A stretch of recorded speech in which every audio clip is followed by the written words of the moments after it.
ठीक है बच्चों।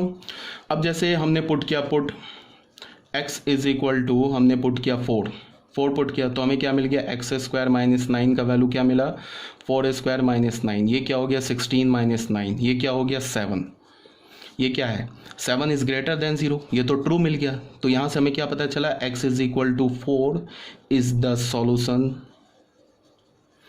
Of the inequality x square minus 9 is greater than 0। तो एक हमें x की वैल्यू मिल गई। फिर हमने क्या किया, put x is equal to -5, तो फिर हमें क्या मिलेगा, एक्स स्क्वायर माइनस 9 का वैल्यू क्या मिलेगा, -5 स्क्वायर माइनस 9 क्या हुआ 25 माइनस 9, ये क्या हो जाएगा 16। अगेन 16 इज पॉजिटिव, तो this implies that x is equal to -5 is the solution of the inequality. अब किसी बच्चे के दिमाग में आ रहा होगा कि ऐसे करके तो हम, ये जो अभी मैं सॉल्व करके दिखा रहा हूँ, ऐसे करके तो हम इस इनइक्वालिटी को सॉल्व नहीं कर सकते। क्यों नहीं सॉल्व कर सकते, कि हम लोग अगर 1 बाई 1 वैल्यू डालें ना और देखें कौन सा वैल्यू सेटिस्फाई कर रहा है, कौन सा वैल्यू नहीं कर रहा है सेटिस्फाई, तो ये मीनिंगलेस हो जाएगा। मीनिंगलेस का क्या मतलब है कि बिकॉज इन्फानाइट ऐसे एक्स के वैल्यूज़ हैं जो इस इनइक्वालिटी को सेटिस्फाई करेंगे, और इन्फानाइट ऐसे एक्स के वैल्यूज़ हैं जो इस इनइक्वालिटी को सेटिस्फाई नहीं करेंगे। तो हम 1 बाई 1 ऐसे करके एक्स की वैल्यू डाल के चेक नहीं कर सकते, पॉसिबल ही नहीं है, बिकॉज इनफानाइट एक्स का वैल्यू है। तो ऐसा तो नहीं करेंगे कि हमने उन सारे इनफानाइट एक्स के वैल्यूज़ को हम इस इनइक्वालिटी में डालें और 1 बाई 1 चेक करें और फिर उस इनफानाइट एक्स का एक हम सेट बना दें और बोलें कि ये सॉल्यूशन है। ये तो पॉसिबल नहीं है। तो उसके लिए हम करेंगे क्या, इसको ध्यान से सुनो। उसके लिए हमने क्या किया, हमारे पास क्या इनइक्वालिटी गिवन है, हमारे पास गिवन है x square minus 9 is greater than equals to 0। तो हम क्या करेंगे, ये जो लेफ्ट हैंड साइड में जो रैशनल फंक्शन गिवन है ना, इसका रूट निकाल लेंगे। जैसे ये हमारे पास रैशनल फंक्शन को मान लो हमने एफ एक्स बोल दिया, एफ एक्स क्या गिवन है, एक्स स्क्वायर माइनस 9। अब इस एक्स स्क्वायर माइनस 9 का रूट निकाल लेंगे। रूट कैसे निकालते हैं वो तुम्हें पता होगा, एफ एक्स को 0 किया, इसका मतलब एक्स स्क्वायर माइनस 9 को 0 किया, तो यहाँ से हमें क्या मिल गया, x square is equal to 9, तो यहाँ से हमें क्या मिल गया, x इज इक्वल टू +-3। तो ये +-3 क्या हो गया, इस रैशनल फंक्शन का रूट हो गया। देख लो तुम डाल के, +-3 डालो ये 0 हो जाएगा, तो ये रूट हो गया। अब हम क्या करेंगे कि इस रूट को नंबर लाइन पर प्लॉट कर लेंगे। यहाँ पे हमने डाला -3, यहाँ पे हमने डाला 3, ठीक है। अब तुम ध्यान से देखो, अगर हमने x का वैल्यू -3 लिया, अगर हमने x का वैल्यू -3 लिया तो ये एक्स स्क्वायर माइनस 9 0 हो जाएगा। तो 0 इज ग्रेटर देन 0 तो डिफाइन नहीं है, ठीक है। तो इसका मतलब कि ये -3 हम नहीं लेंगे। फिर अगर तुम x का वैल्यू 3 लेते हो तो फिर क्या आ जाएगा, 0 is greater than 0, again 3 is not the solution, इस इनइक्वालिटी का सॉल्यूशन नहीं है, तो 3 भी हम नहीं लेंगे। अब हमारे पास रियल नंबर क्या बचा, between -3 and 3, greater than 3 and less than -3। तो अब हमने क्या किया, 3 से ग्रेटर कोई भी एक नंबर उठाया, मान लो कि 4 लिया, 4 यहाँ पुट किया तो क्या हो गया 16 minus 9, 16 minus 9 is 7, 7 is greater than 0। इसका क्या मतलब हो गया कि हमने 3 से ग्रेटर एक नंबर लिया, वो इस इनइक्वालिटी को सेटिस्फाई कर गया। तो अगर 3 से ग्रेटर नंबर एक बार इस इनइक्वालिटी को सेटिस्फाई कर गया तो 3 से ग्रेटर जितने भी रियल नंबर्स हैं वो सारे रियल नंबर्स इस इनइक्वालिटी को सेटिस्फाई करेंगे। कोई भी डाल के देख लो, 4 डाल लो, 5 डाल लो, 3.1 डाल लो, 3.001 डाल लो, कोई भी रियल नंबर ग्रेटर देन 3 डाल लो, वो इस इनइक्वालिटी को सेटिस्फाई करेगा। तो हमारा सॉल्यूशन इस रेंज में आ गया। उसके बाद हमने क्या किया, -3 और 3 के बीच में कोई रियल नंबर उठाया, 0 उठाया, 0 डाला तो 0 square minus 9 is -9, -9 is greater than 0, false. तो इसका क्या मतलब है कि -3 और 3 के बीच का कोई भी रियल नंबर उठा लो, वो इस इनइक्वालिटी को सेटिस्फाई नहीं करेगा। फिर लेस देन -3 कोई नंबर उठा लो, लाइक -4 का square is 16, 16 minus 9 is 7, 7 is greater than 0, true. तो इसका क्या मतलब है कि लेस देन -3 से छोटा तुम कोई भी रियल नंबर उठा लो, वो इस इनइक्वालिटी को सेटिस्फाई करेगा। तो ये भी एक सॉल्यूशन आ गया। तो हमारा आंसर क्या होगा, आंसर बोलने का क्या मतलब है कि हमें वो x के सारे वैल्यूज बताने हैं जिसके लिए इनइक्वालिटी ट्रू है। तो हमने देखा यहाँ से कोई भी x उठाओ उसके लिए इनइक्वालिटी ट्रू होगा, यहाँ से कोई भी x उठाओ उसके लिए इनइक्वालिटी ट्रू होगा, यहाँ से कोई x उठाओ उसके लिए इनइक्वालिटी ट्रू नहीं होगा, -3 और 3 पर भी इनइक्वालिटी ट्रू नहीं होगा। तो हमारा आंसर क्या हो जाएगा, x बिलोंग्स टू -∞ से -3 पर ओपन यूनियन 3 to ∞। ये हमारा आंसर हो गया। ठीक है, ये हमने x के इनफाइनाइट वैल्यूज़ बता दिए जिसके लिए ये इनइक्वालिटी ट्रू है। यहाँ से इस सेट से कोई भी रियल नंबर उठाओ या इस सेट से कोई भी रियल नंबर उठाओ, यहाँ डालो, ये इनइक्वालिटी हमें ट्रू मिलेगा। ठीक है, तो हमने क्या किया, एक रैशनल इनइक्वालिटी को हमने अभी सॉल्व किया। क्वेश्चन नंबर 2 में आ जाओ। क्वेश्चन नंबर 2 क्या है हमारा, 2 क्या है, x माइनस 1 का whole square x minus 1 whole square x minus 2 upon 5 minus x and x minus 3 to the power 5 is greater than और इक्वल्स टू 0। बच्चों इसको थोड़ा ध्यान से देखो, मैंने क्या बोला कि रैशनल इनइक्वालिटी हम लोग सॉल्व करेंगे, तो इसका क्या मतलब है, इसको थोड़ा ध्यान से देखो आप। इसका सबसे पहले क्या है कि हमें ये देखो, ये जो लेफ्ट हैंड साइड में लिखा है ना, ये एक रैशनल फंक्शन लिखा है। क्या लिखा है, रैशनल फंक्शन। अब ये किस फॉर्म का लिखा है, R x is greater than और इक्वल्स टू 0, ये इस फॉर्म का रैशनल फंक्शन लिखा है, तो इसे हमें सॉल्व करना है। तो इसको सॉल्व करने के लिए एक वेल डिफाइंड प्रोसीजर है, तो मैंने उस प्रोसीजर को यहाँ पे लिखा है स्टेप बाय स्टेप।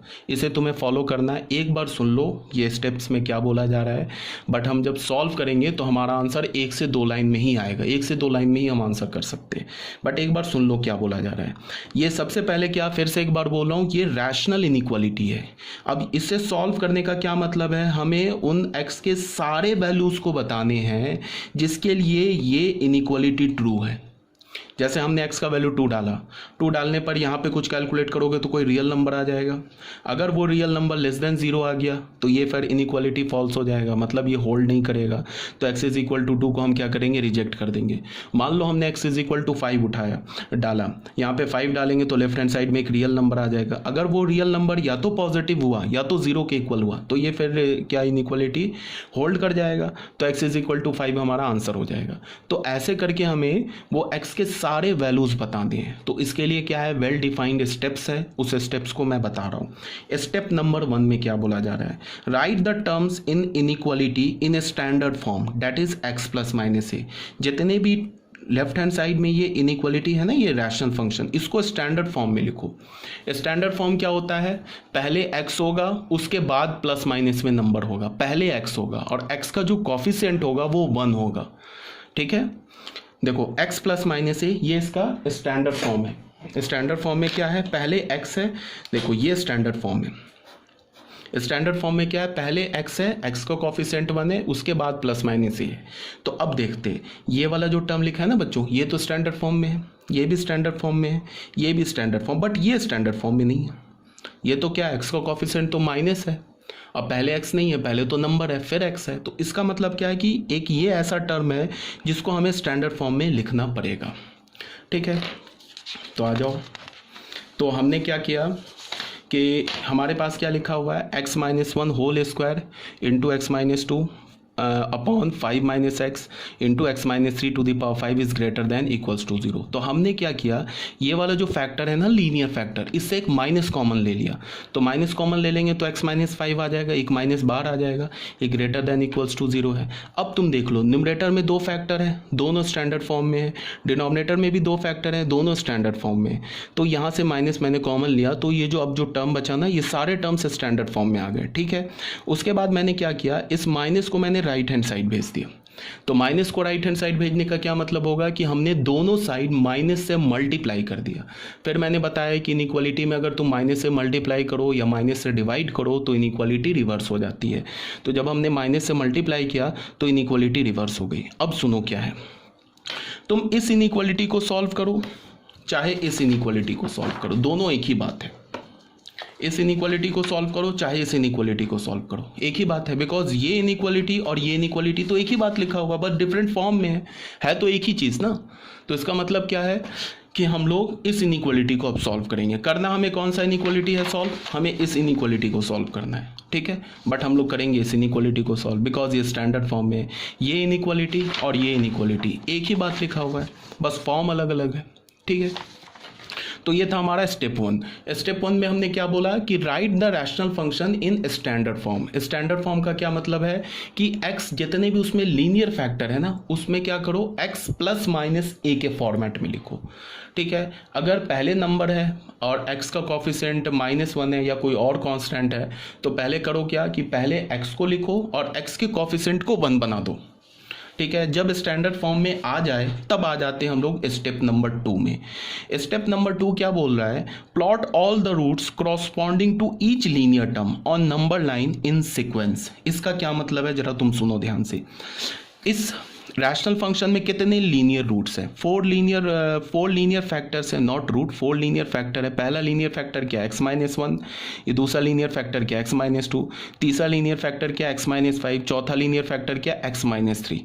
तो इस लीनियर फैक्टर x-1 का रूट क्या होगा, 1 होगा। या तुम ऐसे बोल लो x-1 के होल स्क्वायर का रूट क्या होगा, 1 होगा, बिकॉज 1 डालोगे ना तो ये 0 हो जाएगा। तो इसका रूट हमें क्या मिला, 1, इसका रूट हमें क्या मिला, 2, इसका रूट हमें क्या मिला, 5, इसका रूट हमें क्या मिला, 3। तो सबसे पहले तुम क्या करो कि न्यूमरेटर में जितने भी लीनियर फैक्टर्स हैं उसका रूट निकाल लो, डिनोमिनेटर में भी जितने भी लीनियर फैक्टर्स हैं उसका रूट निकाल लो, और उन सारे रूट्स को नंबर लाइन पे प्लॉट करो सीक्वेंस में। सीक्वेंस बोलने का मतलब क्या कि जो नंबर छोटा है उसे लेफ्ट में रखो, जो नंबर बड़ा है उसे राइट में रखो। तो हमें रूट क्या मिल गया, 1, 2, 3 एंड 5। तो हमने 1, 2, 3 एंड 5 को रियल नंबर लाइन पे प्लॉट कर दिया। ये था हमारा स्टेप नंबर 2। ठीक है, अभी तक कोई डाउट नहीं होगा। अब आ जाओ स्टेप नंबर 3 में। स्टेप नंबर 3 में क्या बोल रहा है कि जिस लीनियर फैक्टर पर पावर इवन है, जिस लीनियर फैक्टर पर पावर इवन है उसके क्रॉसपॉन्डिंग जो रूट आया है उस रूट के नीचे तुम क्रॉस लगा दो। जैसे देखो x-1 पे पावर क्या है, 2, x-2 पे पावर क्या है, 1, x-5 पे पावर क्या है, 1, x-3 पर पावर क्या है, 5। तो ये 1, 1, 5 ये तो ऑड है, इसको छोड़ दो। ये x-1 पर पावर क्या है, 2, ये तो 2 इवन है। तो यहां से x-1 से कौन सा रूट आया, 1 आया ना, तो 1 के नीचे हमने क्रॉस लगा दिया। मेरी बात आ रही समझ में, 1 के नीचे हमने क्रॉस लगा दिया। ये सब क्यों कर रहे हैं इसको मैं एक्सप्लेन भी करूंगा, बट अभी तुम क्या करो, अभी जो स्टेप्स बताया जा रहा है उसको ध्यान से सुनो, इसके पीछे क्या लॉजिक है उसको मैं एक्सप्लेन भी करूंगा। तो हमने 1 के नीचे क्या लगा दिया, ऐसे क्रॉस लगा दिया। अब आ जाओ स्टेप नंबर 3 पर। स्टेप नंबर 3 में क्या बोल रहा है, put a cross at each root with even exponent in inequality. ठीक है, हमने क्या कर दिया कि जो लीनियर फैक्टर के ऊपर इवन पावर है उसके क्रॉसपॉन्डिंग जो रूट आया है उसके नीचे हमने क्रॉस लगा दिया। देखो यहाँ पे x-2 पे पावर 1 है, ये तो ऑड है ना, तो इससे जो रूट आया 2, इसके नीचे क्रॉस नहीं लगाएंगे। x-5 के ऊपर पावर 1 है, ये ऑड है, इससे रूट हमें आया 5, इस पे भी क्रॉस नहीं लगाएंगे। x-3 पे पावर है 5, ये भी ऑड है, इससे रूट हमें क्या मिला 3, इसके भी नीचे क्रॉस नहीं लगाएंगे। बट ये जो x-1 का स्क्वायर है इस पे पावर 2 है, ये तो इवन है, इससे रूट क्या है 1, तो 1 के नीचे क्रॉस लगा दिया। ठीक है, अब स्टेप 4 पे आ जाओ। Put a positive sign on right hand side of the greatest root.